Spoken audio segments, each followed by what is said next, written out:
In the capital city of Yaoundé, a heavy silence enveloped the streets. For months, rumors had swirled about President Paul Biya's health and whereabouts.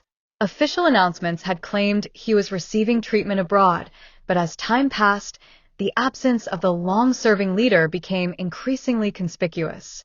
The whispers grew louder, echoing through the markets and cafes.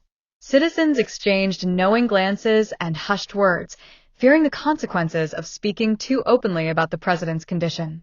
Then came the day that would change everything. It was a warm afternoon when the government finally broke the silence.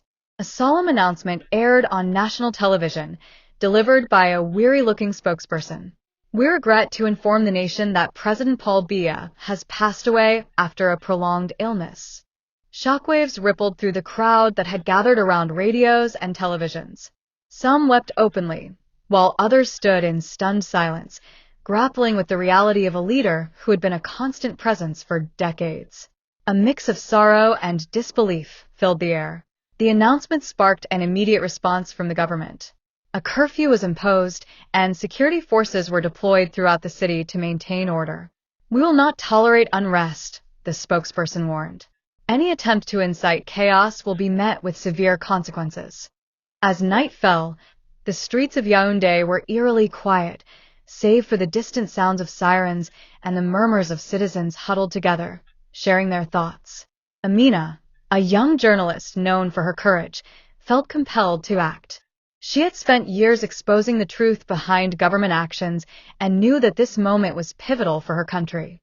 Amina gathered her notes and recordings, determined to reveal the reality of Biya's presidency and the impact of his leadership on the nation. She reached out to fellow journalists, activists, and ordinary citizens, urging them to come together and share their stories. In the coming days, the news of Biya's death spread like wildfire. Social media erupted with reactions ranging from grief to relief, as many remembered the struggles endured under his long rule. Amina organized a gathering in a public square, encouraging people to come and share their experiences, both good and bad.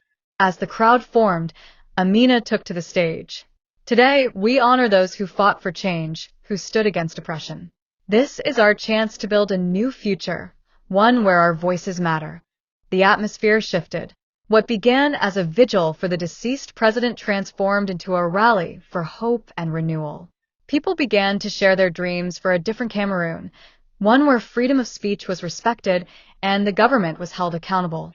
In the days that followed, the government struggled to maintain control. Protests erupted across the nation, with citizens demanding transparency and justice. Security forces responded with force, but the spirit of the people could not be easily extinguished. Amina, now a prominent voice in the movement, continued to document the unfolding events. She interviewed families affected by political repression, shining a light on the stories that had long been silenced. Her articles gained traction, both locally and internationally, drawing attention to the desire for change. As the weeks passed, the political landscape began to shift. Opposition leaders who had been in hiding emerged, rallying the people toward a common cause. The message was clear: they would not allow Biya's death to mark the end of their fight for a better Cameroon. In the heart of Yaoundé, as the sun set over the city, the people stood united. They had transformed their grief into a powerful movement, one that would challenge the status quo and demand a brighter future. The echoes of Paul Biya's presidency faded, but in their place emerged the voices of a new generation, determined, resilient, and ready to reclaim their nation.